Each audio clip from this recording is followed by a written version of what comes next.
ለምንድነው ሁለት ብልህ ሰዎች በተመሳሳይ ጉዳይ ላይ ፈጽሞ የተለያየ አስተያየት ሊኖራቸው የሚችለው? እሱ ሞኝ ነው። ሁለት ሰዎች ተመሳሳይ ገቢ ሊያገኙ ይችላሉ። ገንዘብ መረዳት ገንዘብ ብቻ መረዳት አይደለም። ገንዘብ ማለት የሂሳብ ጉዳይ ብቻ አይደለም። አንዳንድ ሰዎች እኔ በዚህ ጥሩ አይደለሁም ይላሉ። ሁሉንም ነገር መቆጣጠር አትችልም። ጊዜህን በራስህ መቆጣጠር ትልቅ ሀብት ነው። የዛሬው ዓለም ሁልጊዜ እንደዚህ እንዳልነበረች። አንድ ጥሩ መጽሐፍ እውቀት ብቻ አይሰጥህም። አስተሳሰብህን፣ ሰዎችን የምታይበት መንገድ፣ ገንዘብን የምትመለከትበት መንገድ እና ራስህን የምታይበት መንገድ ሊቀይር ይችላል። ዛሬ ቢያንስ አንድ ጊዜ መነበብ ያለባቸውን 10 መጽሐፍት እነግራቸዋለሁ። እነዚህ መጽሐፍት ሁሉንም ችግራችሁ ይፈታሉ ማለት አይደለም፣ ግን አንዳንዶቹ ራስህን፣ ሰዎችን እና ዓለምን የምታይበት መንገድ ሊቀይሩ ይችላሉ። The first one, The 7 Habits of Highly Effective People by Stephen Covey የተጻፈ መጽሐፍ ሲሆን ይህ መጽሐፍ የሚያስተምረን ትልቁ ነገር አንዱ ሕይወትን በአጋጣሚ አትምራ፣ በምርጫ ምራን ማለት ነው። ለምሳሌ በፈተና ዝቅተኛ ውጤት ካመጣክ እኔ አልችልም ብለህ ከማቆም ይልቅ ምን ማሻሻል እንችላለን ብለህ ራስህን ጠይቅ። የዚህም መጽሐፍ ዋናው ሀሳብ ሁኔታውን ሁልጊዜ መቆጣጠር ባትችልም ለሁኔታው የምትሰጠው ምላሽ መምረጥ ትችላለህ። ሁለተኛው አቶሚክ ሃቢትስ። ይህ መጽሐፍ አብዛኞቻችሁ ታውቁታላችሁ። ይህ መጽሐፍ አንድ ቀላል ሀሳብ ያነሳል።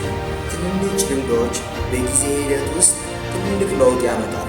ለምሳሌ በአንድ ቀን 5 ሰዓት ከማጥናት ይልቅ በየቀኑ 10 ደቂቃዎች ማጥናት የበለጠ ትርፋማ ትሆናለህ። ዛሬ ትንሽ ለውጥ ሊመስል ይችላል፣ ግን በወራት በዓመታት ውስጥ ትልቅ ልዩነት ሊፈጥር ይችላል። የዚህ መጽሐፍ ዋናው ሀሳብ ትልቅ ለውጥ ብዙ ጊዜ የሚጀምረው ትንሽ እርምጃ ላይ ነው። ሶስተኛው ቲንኪንግ ፋስት ኤንድ ስሎው ዳንኤል ኬነንማን የጻፈው ሲሆን ይህ መጽሐፍ ደግሞ አእምሯችን እንዴት እንደሚያስብና ውሳኔ እንዴት እንደሚወስን ያብራራል። ለምሳሌ አንድ ሰው ስታየው በመጀመሪያ ግምትህ ጥሩ ወይም መጥፎ መስሎክ ሊሆን ይችላል፣ ግን የመጀመሪያው ግምትህ ትክክል ላይሆን ይችላል። የዚህ መጽሐፍ ዋና ሀሳብ አእምሯችን እንዴት እንደሚያስብ ስትረዳ የምትወስናቸውን ውሳኔዎች ማሻሻል ትችላለህ። አራተኛው ማንስ ሰርች ፎር ሚኒንግ። ይህ መጽሐፍ በዋናነት ስለ ሕይወት ትርጉም ይናገራል። ሰው ለምን እንደሚኖርና ምን ለማሳካት እንደሚፈልግ ሲያውቅ በአስቸጋሪ ጊዜያት ለመቀጠል ተጨማሪ ጥንካሬ ሊያገኝ ይችላል። ለምሳሌ ትልቅ ግብ ካለክ ዛሬ የምትሰራውን ከባድ ስራ ለአንተ ትርጉም ይኖራል። ስለዚህ ለምን የሚለውን ስታውቅ እንዴት የሚለውን ለመፈለግ ትጠነክራለህ። አምስተኛው The Psychology of Money by ሞርጋን ሃውሴል የተጻፈ ሲሆን ገንዘብ ማለት የሂሳብ ጉዳይ ብቻ አይደለም፣ ባህሪ፣ ልምድና አስተሳሰብም ነው። ሁለት ሰዎች ተመሳሳይ ገቢ ሊያገኙ ይችላሉ። አንዱ ሊቆጥብ ይችላል፣ ሌላው ደግሞ ሊያወጣው ይችላል። ስለዚህ ገንዘብ መረዳት ገንዘብ ብቻ መረዳት አይደለም፣ የራስና የገንዘብ ባህሪ መረዳት ጭምር ነው። የዚህ መጽሐፍ ዋና ሀሳብ ገንዘብን ከመቁጠርህ በፊት የገንዘብን ባህሪ ተረዳ። ስድስተኛው መጽሐፍ ማይንድ ሴት ይላል ባይ ክሮል ድዊት የተጻፈ መጽሐፍ ሲሆን አንዳንድ ሰዎች እኔ በዚህ ጥሩ አይደለሁም ይላሉ፣ ሌሎች ደግሞ አሁን ገና ጥሩ አይደለሁም ግን መማር እችላለሁ ይላሉ።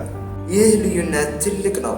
ስህተትህን እንደ ውድቀት ብቻ ከማየት ይልቅ እንደ የመማሪያ ዕድል ማየት ትችላለህ።